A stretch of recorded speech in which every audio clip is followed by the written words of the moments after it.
Guys, मैं मधु थतारी। आज मैं आपके सामने किसी की ऐसी कहानी बताने जा रही हूँ ताकि उससे आपको ज़िंदगी में कुछ सीखने को मिलेगा। एक बुजुर्ग व्यक्ति था। वो अक्सर अपने बेटे को बहुत अच्छी अच्छी बातें समझाया करता था कि ज़िंदगी ये है, कुछ कर्म कर लो, कुछ काम कर लो, इसके बिना कुछ भी नहीं है। और उनका बेटा जो था बहुत ही अच्छा था, निहायत ही बहुत अच्छा था, आज्ञाकारी था। बेटा अपने पिता की हर बात मानता था। और पिता ने उसको कुछ समय पहले ये कहा कि बेटा, जब मैं यहाँ से जाऊँगा, है ना, तो ध्यान रखना, जब मैं इस दुनिया से जाऊँगा, मेरे को जब मेरी मृत्यु होगी मेरी, तो आप ध्यान रखना बेटा कि मुझे, है ना, ये एक फटा हुआ मोजा उसको दिया और कहा कि ये मेरी अंतिम इच्छा यही रहेगी कि मेरे को मरते समय आप ये फटा हुआ मोजा पहनाओगे बेटा। तो बेटे ने कहा कि हाँ जी पिताजी, जो आपके आ गया। मतलब वो किसी न किसी तरीके से अपने बेटे को एक नसीहत, एक सीख देना चाहता था। तो बेटे ने हाँ हामी भर दी। कुछ समय निकला, पिता की अचानक मृत्यु हो गई और वह बेटा मतलब बहुत ही पिता को बहुत मिस करने लग गया। उनकी बातों को याद करने लग गया कि हमेशा मेरे पिताजी मुझे अच्छी अच्छी नसीहत देते थे। फिर उसे वो बात याद आई कि उनके पिता ने उससे कहा था कि बेटा, मुझे मरते समय ये फटा हुआ मोजा ज़रूर पहनाना। तो जैसे ही वो अपने मृत शरीर को पिताजी के मृत शरीर को मोजा पहनाने लगा फटा हुआ, तो पंडित जी ने कहा कि नहीं, यह आप फटा हुआ मोजा नहीं पहना सकते। तो बेटे का ये कहना था कि नहीं, यह फटा हुआ मोजा तो मैं पिता को पहना के रहूँगा, क्योंकि ये उनकी अंतिम इच्छा थी, पंडित ने कहा यह हमारे किसी भी धर्म में नहीं लिखा है कि मृत्यु के बाद किसी भी मनुष्य को कुछ पहनाया जाए, है ना, कि मृत्यु के बाद हमारे किसी भी मृत शरीर को ये वस्त्र, मतलब फटे हुए मोजे वगैरह कुछ ऐसा पहनाया जाए, ये हमारे धर्म के खिलाफ है। फिर भी वह आगे जाके फिर दोबारा ये करने लगा। जैसे उसे ले जाने लगे तो उसने दोबारा यही काम किया। तो आगे जाके कई पंडितों ने भी ऑब्जेक्शन उठाया और कहा कि नहीं, ये हमारे सबके धर्म के खिलाफ है। मतलब उसे सारे पंडितों ने मना कर दिया। फिर इतने में क्या हुआ कि उसके पास सामने वहीं पे जब ले जा रहे थे मृत शरीर को और पंडितों ने कहा कि मोजा नहीं पहना सकते, तभी उसका एक वकील आया और उसे एक पत्र देता है बेटे को।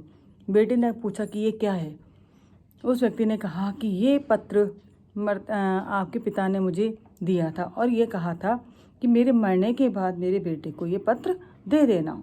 आप ये पत्र लीजिए। जैसे ही बेटे ने पिता का वह पत्र खोला और पढ़ा, उसकी आंखों में आंसू आ गए।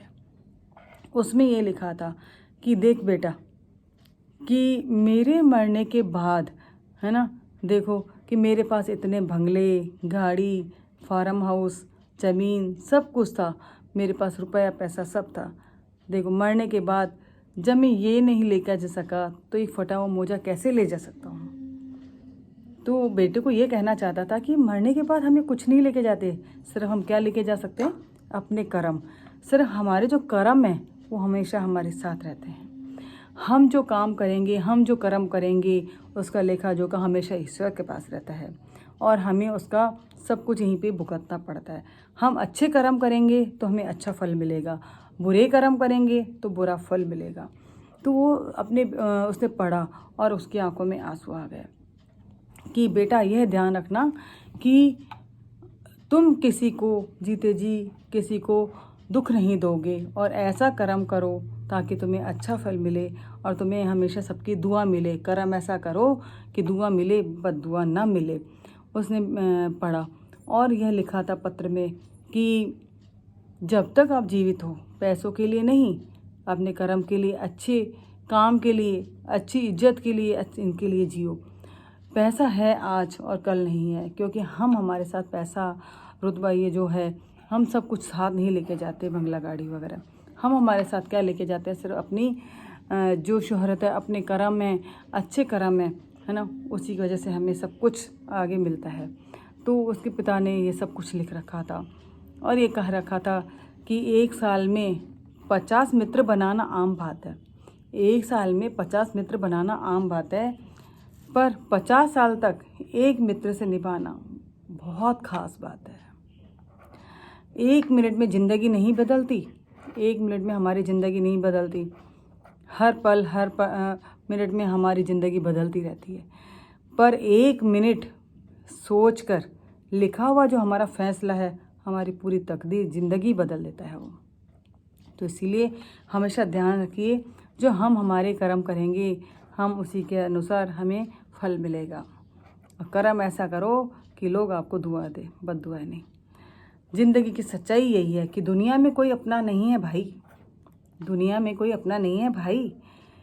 बेटा बहू की अमानत है, बेटा बहू की अमानत है, बेटी दामाद की अमानत है, शरीर शमशान की अमानत है, और ज़िंदगी मौत की अमानत है। दुनिया में कोई अपना नहीं है भाई। बेटा बहू की अमानत है, बेटी दामाद की अमानत है, शरीर शमशान की अमानत है, और जो ज़िंदगी है वो मौत की अमानत है। नमस्ते।